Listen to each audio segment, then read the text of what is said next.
Morning ಪುಬರ್ಟಿ function ಇತ್ತು ಅಂತ ಹೊರಟಿ ನಾವು ಅವರ ಅಪಾರ್ಟ್ಮೆಂಟ್ ರೀಚ್ ಆಗಿದ್ವಿ. ಈ ಅಪಾರ್ಟ್ಮೆಂಟ್ ಲೊಕೇಶನ್ ಶೇರ್ ಮಾಡಿದರು. ಬಟ್ ಇಲ್ಲಿ ಅವ್ರ ಫ್ಲ್ಯಾಟ್‌ನ ಹುಡ್ಕೋದು ತುಂಬಾ ಡಿಫಿಕಲ್ಟಿ ಆಗಿತ್ತು.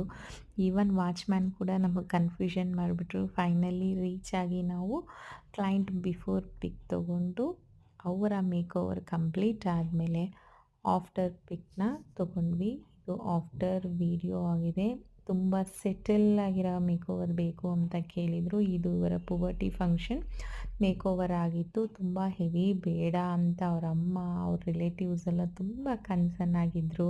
ಸೊ ನಾವು ಮೇಕೋವರ್ ಕಂಪ್ಲೀಟ್ ಆದಮೇಲೆ ಕನ್ವೆನ್ಷನ್ ಹಾಲ್ ರೀಚ್ ಆದ್ವಿ. ಇದು ಅವರ ರಿಚುವಲ್ಸ್ ಆಗಿತ್ತು. ರಿಚುವಲ್ಸ್ ಎಲ್ಲ ನೋಡಲಿಕ್ಕೆ ತುಂಬಾ ಚೆನ್ನಾಗಿತ್ತು. ಯಾಕಂದರೆ ಒಬ್ಬೊಬ್ಬರ ರಿಚುವಲ್ಸ್ ಎಷ್ಟು ಡಿಫ್ರೆಂಟ್ ಆಗಿರುತ್ತೆ ಅನ್ನೋದು ಇದರಲ್ಲಿ ನಮಗೆ ಕಂಡು ಬಂತು. ನಾವು ಇನ್ನೊಂದು ಅವ್ರಿಗೆ ಔಟ್ಫಿಟ್ ಚೇಂಜ್ ಮಾಡೋದಿತ್ತು.